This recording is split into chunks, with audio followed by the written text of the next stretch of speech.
प्रभु के नाम की महिमा हो। वे जून का महीना था, पहली तारीख रविवार का दिन। आराधना के समय सुबह 9:20 पर एक विश्वासी बहन जिसका नाम सरोजनी है, वे रूपांतर होकर फिर दोपहर 1:50 पर अपने शरीर में वापस आई। उस बहन की गवाही उसकी जबान से जब सुनी तो हमें बड़ी हैरानी हुई और हम चाहते हैं आप सभी भी इसे सुने।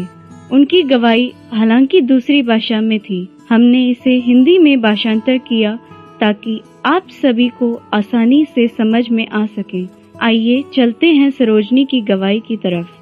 Praise the Lord. प्रभु के नाम की स्तुति हो। मेरा नाम सरोजनी है। मैं तमिलनाडु के चंगलपेट जगह की पेंटिकॉस्ट कलीसिया की एक विश्वासी हूँ। परमेश्वर ने मुझे एक सुनहरा अवसर दिया कि कई अद्भुत दृश्य जो मैंने देखे हैं आपसे बांट सकूं। वह जून की पहली तारीख रविवार की आराधना में हमेशा की तरह मैं भी शामिल हुई। भजन गीत गाने लगे। एक तेलुगु गीत गाते समय मैं आत्मा में भर गई। तब मैंने बादल में एक गरजने की आवाज सुनी।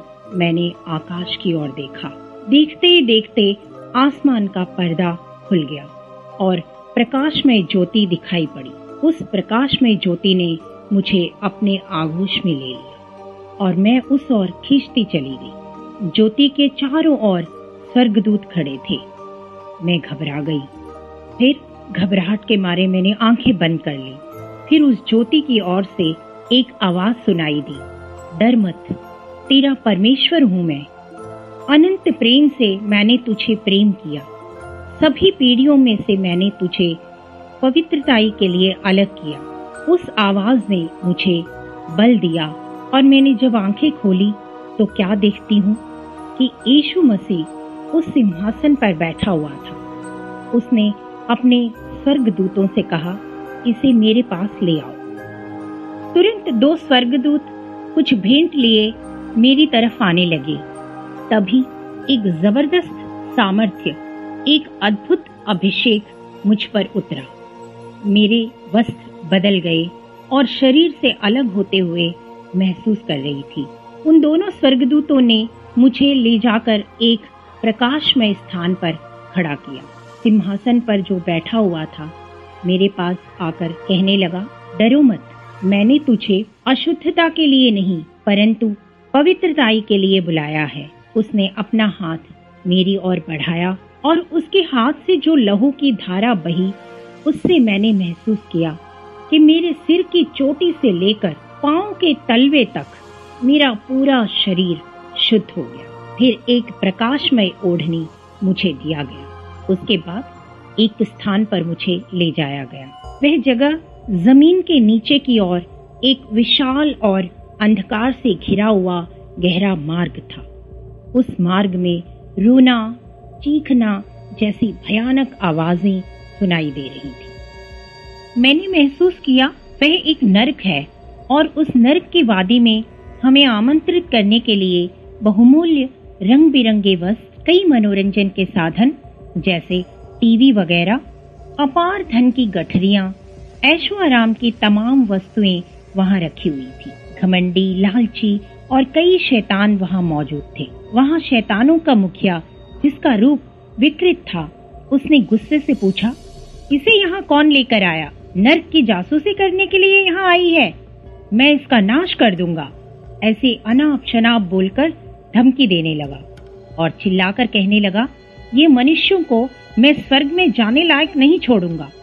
जहाँ मैं और मेरे लोग नहीं जा सकते, उस स्वर्ग में तुम मनुष्यों को भी जाने लायक नहीं छोड़ूंगा। समझे तुम? मैं डर गई और यीशु की तरफ देखा। तब यीशु के चेहरे पे प्रकाशमय ज्योति चमकी और सारे शत्रुओं को जो चिल्ला चिल्ला कर धमकी दे रहे थे उन्हें तितर बितर किया। और फिर यीशु ने कहा, नर्क मनुष्यों के लिए नहीं, तुम जैसे पापियों के लिए है जो धोखे से आत्माओं को निगल जाते हैं। उसके बाद यीशु ने मेरी तरफ देखा और मुझे आदेश दिया कि तुम जो कुछ भी यहाँ देखती हो, सुनती हो और महसूस करती हो, सभी बातों को अपने शहर में जाकर अवश्य बताना। तुरंत ही शैतानों के मुखिया ने फिर चिल्लाकर भयंकर आवाज में बोला, तुम ऐसा कुछ नहीं करोगी, नहीं तो मैं तुझे और तेरे लोगों को आग में डालकर मार दूंगा। फिर मैंने यीशु से पूछा कि ये ऐसा क्यों कर रहे हैं। यीशु ने उत्तर दिया, ये संसार पर प्रभुता करना चाहते हैं, इसीलिए ऐसे शब्द बोलते हैं। इनका काम है कि किसी भी आत्मा को मन फिराने से रोकना और अंधेरी की तरफ धकेलना। लेकिन तुम इन बातों पर ध्यान मत दो, न उसकी बातें सुनना, न उसकी ओर देखना। जब यीशु ऐसा कह रहा था तब बहुत सारी शैतानी ताकतें रस्सियां, तलवार लेकर मुझे मारने के लिए मेरी ओर आने लगी। उस समय प्रकाश से भरे सामर्थ्य ने उन शत्रुओं को एक ही झटके में उठाकर अंधकार से भरे गड्ढे में फेंक दिया। तब प्रभु ने कहा, तुम मेरी शरण में हो, मेरे होते हुए तुम्हें कोई शत्रु छू सकता है क्या? उसके बाद मैंने जलने, सड़ने, गलने वाली एक भयंकर दुर्गंध को महसूस किया। मैंने यीशु से पूछा, प्रभु ये दुर्गंध क्या है? यीशु ने मुझे एक दिशा की तरफ इशारा करके देखने को कहा। मैंने दृष्टि की तो एक डरावनी दृश्य देखा। मैंने देखा वहाँ अग्निकुंड था, अत्यंत गर्मी से भरा था। फिर मैंने वहाँ देखा रोने तड़पने की वेदना को। वहाँ बहुत वेदना से पीड़ित लोगों को देखा जिनकी पुकार दर्दनाक थी, रो रो कर पुकार रहे थे, हाय हाय हमें बचाओ, इस स्थान से हमें उठाने के लिए कोई नहीं है क्या? ऐसे उस आग की झील में तड़पते हुए प्राणियों को जब मैंने देखा तो मैं रोती बिलखती हुई कहने लगी, मैं ये सब नहीं देख सकती और न सुन सकती हूँ, कृपा करके मुझे यहाँ से ले जाइए। मैंने तुम्हें यहाँ इसीलिए बुलाया है कि तुम इन सब बातों को सुनो, इन दृश्यों को देखो और जानो। ये लोग पाप की बंधुआई में हैं और शैतान से ठोकर खाए हुए लोग हैं। मेरे आगमन के लिए कुछ ही समय है। लोगों को चेतावनी देने के लिए ये सब तुम्हें दिखा रहा हूँ। पाप में फंसे एक बड़ा सा झुंड पहले से ही इस अग्निकुंड में गिर गया है, लेकिन जो झुंड बचा हुआ है उनको चेतावनी देने के लिए ये सब तुम्हें दिखा रहा हूँ। ये सभी लोग जो आज दर्दनाक अवस्था में पड़े हुए हैं, ये जब पृथ्वी पर थे मेरे वचन को कान नहीं लगा रहे थे, परंतु मूर्ति पूजा करते रहे और मेरी निंदा करते रहे। एक आदमी यीशु के पैर पकड़कर विनती करने लगा कि एक पल का विश्राम मुझे दे दीजिए, और उसने मुझे भी प्रभु से विनती करने के लिए कहा। लेकिन यीशु ने इस बात पर कुछ नहीं कहा और शांत रहा। फिर मैंने एक बहन को देखा वहां पर जो बहुत ही आत्मिक है और जो मेरी जान पहचान की है। वह जीवन भर प्रभु की स्तुति करती रहती थी, सभी आराधनाओं में भाग लेती थी और 9 बजे से पहले ही हाजिर होती थी। पर मैंने उसे नरक में देखा। मैंने कहा, प्यारे प्रभु आप बहुत दयालु हैं, ये बहन क्यों इस नरक में है? तब यीशु ने उसके जीवन को एक पर्दे पर दिखाया। इतवार की सभा खत्म होने के बाद प्रचार के बारे में मजाक उड़ाती थी और दूसरों की कमी घटिया निकालती थी। एक कपटी जीवन बिताती थी, संदेश का ठट्ठा करके पवित्र आत्मा की निंदा करती थी। ऐसे लोग कदापि स्वर्ग में प्रवेश नहीं करेंगे, ऐसे यीशु ने कहा। और तो और पवित्रताई का इनकार करती थी, दूसरों को तुच्छ मानती थी और कलीसिया की निंदा भी करती थी। फिर मैंने देखा कि वह फांसी का फंदा लगाकर आत्महत्या कर रही थी और उसकी आत्मा यहाँ वहाँ भटक रही थी। वह एक पल का विश्राम मुझे दे दो, ऐसे यीशु से विनती कर रही थी। यीशु के पैर पकड़कर रो रही थी। यीशु ने कहा, पाप से भरे हुए हाथ और आंसुओं से मुझे मलिन न कर। बेरहमी से उसे आग में डाल दिया। फिर मैंने 2 लोगों की बातें सुनी। एक आदमी गुस्से से दांत पीसते हुए कहने लगा, तूने मुझे बहुत सी बातों को सिखाया, परंतु दूसरों के सामने कैसे हलीम रहना है करके नहीं सिखाया ना। गुस्से में बोला। तो दूसरे आदमी ने कहा, अगर मैं बता भी दिया तो तू सुधर जाएगा, ये सोचकर तुझे नहीं बताया। इस वजह से वो दोनों नरक में पहुंच गए। यीशु मसीह ने उनसे कहा कि दूसरे लोगों को मन फिराने के लिए तुम सुसमाचार सुनाओ, लेकिन उन्होंने इस बात को तुच्छ जाना, इसलिए ये दोनों यहाँ हैं। वहाँ एक जवान लड़की को देखा। वो यीशु को देखकर बोलने लगी कि आकाश और पृथ्वी बदल जाएंगे, पर तेरा वचन नहीं बदलेगा। ऐसा आपने कहा है। तो मेरे माँ और बाप स्वर्ग में हैं, पर मुझे यहाँ क्यों भेज दिया? यीशु ने उस जवान लड़की के जीवन के बारे में एक दृश्य पर्दे पर दिखाया। वो लड़की 18 साल की थी, कॉलेज जाती थी, आने जाने के लिए बस का प्रयोग करती थी, लेकिन रास्ते में सिनेमा के अश्लील पोस्टर को देखकर मन में बुरे विचार को लाती थी। इन बुरे विचारों के कारण वह सांसारिक अभिलाषा में गिर गई। सिनेमा देखना और दोस्तों के साथ शराब पीना, धूम्रपान करना, पापी स्वभाव उसके जीवन में आए। एक दिन दुर्घटना में उसकी मौत हो गई और वह नरक में आ गई।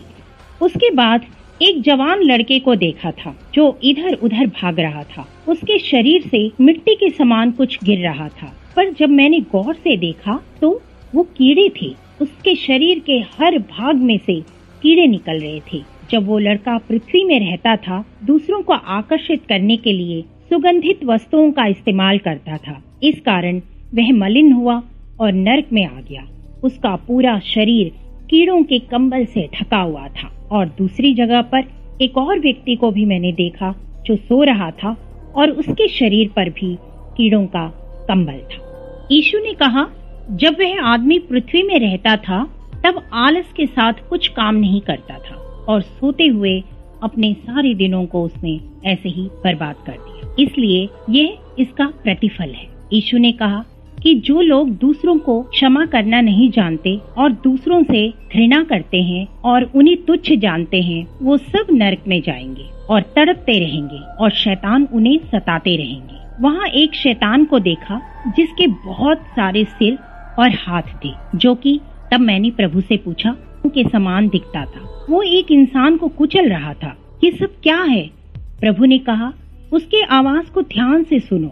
वो शैतान इस प्रकार कह रहा था कि जिस प्रकार तुमने मेरी पूजा पाठ किया, शरीर को छेदा, आग में चले, त्रिशूल से जीभ में छेद किया, पीठ पर बहुत सारे घाव किए और कुछ वस्तु को अपने शरीर पर लटकाया, इसलिए इधर भी ऐसा ही करो। ऐसा उत्तर दिया। उस शैतान ने उस आदमी को आग की झील में डालकर त्रिशूल से उसके पीठ को फाड़ दिया।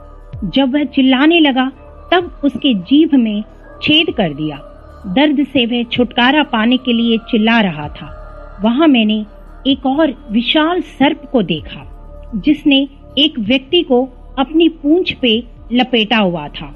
वो बहुत पीड़ा होने के कारण उस व्यक्ति ने कहा कि मैंने तुझे दूध पिलाया और अंडा भी खिलाया और हल्दी और सिंदूर से तेरा अलंकार भी किया, तो मुझे इस प्रकार सताना न्याय है क्या? तो उस सर्प ने कहा कि जैसे तुमने पृथ्वी पर किया वैसे ही यहाँ पर भी करो। इस प्रकार अनेक सर्पों को लाकर उसने उसको कष्ट दिया। प्रभु यीशु ने मुझसे कहा, इन लोगों पर ध्यान लगाओ। मूर्ति पूजा करके इन लोगों ने जीवते परमेश्वर जो मैं हूँ मुझे भूल गए। ऐसे लोगों को शैतान ऐसे ही धोखा देता है। इंसान को उसके जीवन काल में माफी मिलेगी। अपने पापों को जो इकरार करता है वो मुझसे दया प्राप्त करेगा और मेरे साथ राज्य करेगा। जीवन काल में जो कुछ करेगा वही मरने के बाद भी करेगा और उसका प्रतिफल भी मिलेगा। मैं खूब रो रही थी।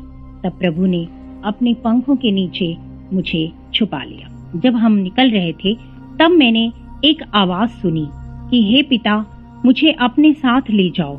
छोटे बच्चों को धोखा देने के लिए वहाँ अनेक शैतान थे। वे सब बच्चों को डरा रहे थे। वे बच्चे उन डरावने चेहरों को देख नहीं पा रहे थे और वह बहुत दुखी हो रहे थे। तब एक छोटी बच्ची ने आकर यीशु से कहा, हे मेरे पिता, आप इतने सुंदर हैं। आपने इतने सुंदर वस्त्र पहने हुए हैं। आपने कभी बच्चों का तिरस्कार नहीं किया, फिर क्यों मुझे इस कठोरता से, वेदना से भरे हुए जगह में रखा हुआ है? ऐसे रोते हुए पूछ रही थी। तब यीशु ने यह सुनकर बहुत दुख प्रकट किया और बहुत दर्द से उस बच्ची की ओर देखकर कहा, तुझे मैंने अपने बाहों में लेने के लिए, हाथों से छूने के लिए और चूमने के लिए तेरी सृष्टि की, लेकिन इस छोटी उम्र में दूसरों से बैर रखना, किसी की हत्या करने की इच्छा और घमंड और ईर्ष्या, यह सब बच्चों के अंदर नहीं होता। जो इन्हें मारता है तो उनके मार्ग को भी भूल जाते हैं, पर इन बच्चों ने सांसारिक चीजों पर मन लगाकर महंगे वस्तुओं को खरीदने के लिए माता पिता से लड़ते थे और वाद विवाद करते थे, जैसे टीवी, सेलफोन, गाड़ियां, आभूषण और महंगे जूते सब इस्तेमाल करके माता पिता से छुपकर पाप में जी रहे थे। इसका कारण सिनेमा था। सिर्फ जवान बच्चे ही नहीं, छोटे बच्चे भी इस पाप में गिरे हुए हैं और मुझसे अलग होकर जीवन बिताते थे और मेरी चेतावनी को तुच्छ जानते थे। इसलिए ये सब बच्चे इस वेदना से भरे हुए इस स्थान में आए हैं। ये सब देखकर वहां से हम निकल गए। प्रेमी यीशु मुझे आसमान के ऊपर ले गया। मैंने देखा कि स्वर्ग में हमारा स्वागत करने के लिए अनगिनत स्वर्गदूत खड़े थे। वे सब स्वर्गदूत देखने में अति सुंदर थे और ज्ञान से भरे हुए थे और मुझसे कहने लगे कि तुम अपनी आंखों से अपने राजा की महिमा को देखोगी और दूर का देश जो सियोन है उसे देखोगी। तब मैंने एक संकरा मार्ग देखा जो चोखे सोने से और बहुत सारे कीमती पत्थर और मोतियों से बना हुआ था। मैं उस मार्ग में चलने के लिए सोच रही थी, परंतु जा नहीं पा रही थी। मैंने यीशु से पूछा कि मैं वहाँ क्यों नहीं जा पा रही हूँ। तब यीशु ने कहा, पवित्रताई के बिना कोई भी इस जगह पर नहीं जा सकता। पवित्र होकर दाग और झुर्री के बिना निष्कलंक होने के बाद ही वहां जा पाएंगे। तब मैंने यीशु मसीह से कहा कि मैं जब आपके राज्य में आऊंगी तब मुझे अपने लहू से शुद्ध करेंगे ना। यीशु ने कहा कि जितना कलेश पृथ्वी पर उठाओगे उतना ही इस मार्ग पर चलना आसान होगा। जब हम वहां से पार कर रहे थे तब स्वर्गदूतों ने ऊंची आवाज में इस प्रकार स्तुति करना शुरू किया, सेनाओं का यहोवा पवित्र पवित्र पवित्र है। तब मेरे पैर भी हिरण के समान बदल गए और मैंने भी ऊंची आवाज में स्तुति करना आरंभ कर दिया। नरक में आंसू, दुख और दर्द को देखकर मैं दुखी हो गई थी, लेकिन जब स्वर्ग में देखा कि न रोना है, न दुख है, न बीमारी है, वो स्थान ज्योति से भरा हुआ है और वहाँ आनंद ही आनंद है। मैंने स्वर्ग में एक स्थान देखा, वहाँ अपनी दौड़ को जय के साथ दौड़कर खत्म किए हुए लोग विश्राम कर रहे थे। मैंने वहाँ बहुत सारे संतों को भी देखा। मुझे उनके नाम तो पता नहीं थे, लेकिन मैंने उनके चेहरे को देखा। वहाँ हमारे प्रधान पास्टर विल्सन जोसेफ को भी देखा। वे सब महिमा और प्रकाश से भरे हुए थे और उनके चेहरे चमक रहे थे। बहुत देर देखने के बाद पास्टर जी को मैंने पहचाना। उनके वस्त्र भी प्रकाशमय वस्त्र थे। उन्होंने मखमल श्वेत वस्त्र पहने हुए थे। उसके बाद एक और जगह में गई। वहाँ बहुत सारे मुकुट रखे हुए थे। उनमें 12 प्रकार के कीमती पत्थर लगे हुए थे। वहाँ 3 प्रकार के मुकुट थे, जीवन का मुकुट, धर्म का मुकुट और महिमा का मुकुट, और भी बहुत सारे मुकुट थे। 12 पत्थरों से नींव डाला हुआ और महिमा से भरा हुआ नगर को देखा। उसके चोटी के ऊपर एक नगर दिखाई दिया। यह कौन सी जगह है? मैंने प्रभु से पूछा। यीशु मसीह ने कहा कि यह हमेशा हमेशा के लिए निवास करने का मेरा प्रिय निवास स्थान है। सिद्ध संतों को इकट्ठा करने के लिए तैयार किया हुआ जगह है। इसके कामों को जल्दी पूरा करके मैं महिमा में शीघ्र ही प्रकट होने वाला हूँ। तब यीशु ने मुझे उस आगमन के बारे में एक पर्दे में दर्शन दिखाया। वो दर्शन इस प्रकार था कि नीचे पृथ्वी और उसके ऊपर बादल था और बादल के ऊपर खाली स्थान था। उस स्थान पर प्रभु की सेना और स्वर्गदूत खड़े हुए थे। तब उनके हाथों में वीणा, तुरही जैसे बहुत सारे बाजे मैंने देखे थे। उसके चारों ओर बहुत भयानक ज्योति थी। उसके ऊपर अंधकार से भरा हुआ मार्ग दिखाई दिया। वहां शैतान और उसकी सेना और उसके दूत खड़े हुए थे। बादल और प्रभु की सेना जहां खड़ी थी, उनके बीच की दूरी लगभग 30 से 40 फुट थी। उतनी ही दूरी यीशु की आगमन में है, यानी यीशु का आगमन बहुत निकट है। हथेली के अंगूठे से उंगली तक जितनी दूरी है, प्रभु का आगमन उतना ही समीप है। यीशु और उसके सेना और स्वर्गदूत बादल पर बड़ी बेसब्री से बाट जो रहे थे। ये सब देखने के बाद मैंने यीशु से कहा, मैं इधर ही रहूंगी। पर यीशु ने कहा कि मेरी बेटी, शांति के साथ पृथ्वी पर जा और इस स्थान पर मैं तुझे वापस लाऊंगा। जब मैं वापस पृथ्वी पर लौट रही थी, तब दुष्ट आत्मा ने मुझे घेर लिया। यीशु भी मेरे साथ था। यीशु के हाथ में बड़ा सामर्थ्य अभिषेक था। उस अभिषेक को पाने के लिए, दुष्ट आत्मा से लड़ने के लिए मुझसे नहीं हो पा रहा था। उस समय चमकते हुए तारों के मानिंद अनेक स्वर्ग दूतों ने मुझे घेर लिया। तब सियोन का अभिषेक प्राप्त किए हुए सेवक लोगों ने मेरे सर पर हाथ रखकर प्रार्थना किया, क्योंकि मैं बेहोश पड़ी हुई थी। उस समय यीशु ने शरीर में वापस जाने के लिए आज्ञा दिया। मैं अपने आत्मिक शरीर को छोड़कर अपने सांसारिक शरीर में प्रवेश हो गई। यीशु मसीह अपने सिद्ध संतों को पवित्र कलीसिया से ले जाने के लिए बीच आकाश में प्रकट होगा। यह पूरा होते ही शैतान अपनी सेना को लेकर पृथ्वी में राज्य करेगा और यीशु के आगमन में जो नहीं उठाए गए हैं उन्हें कष्ट देगा। इसलिए हमें यीशु के आगमन के लिए तैयार होना है, ताकि हम उस महा कष्ट से बच जाएं और हमें स्वर्ग जाना ही है। प्रभु हम सबको कृपा दे। आमीन।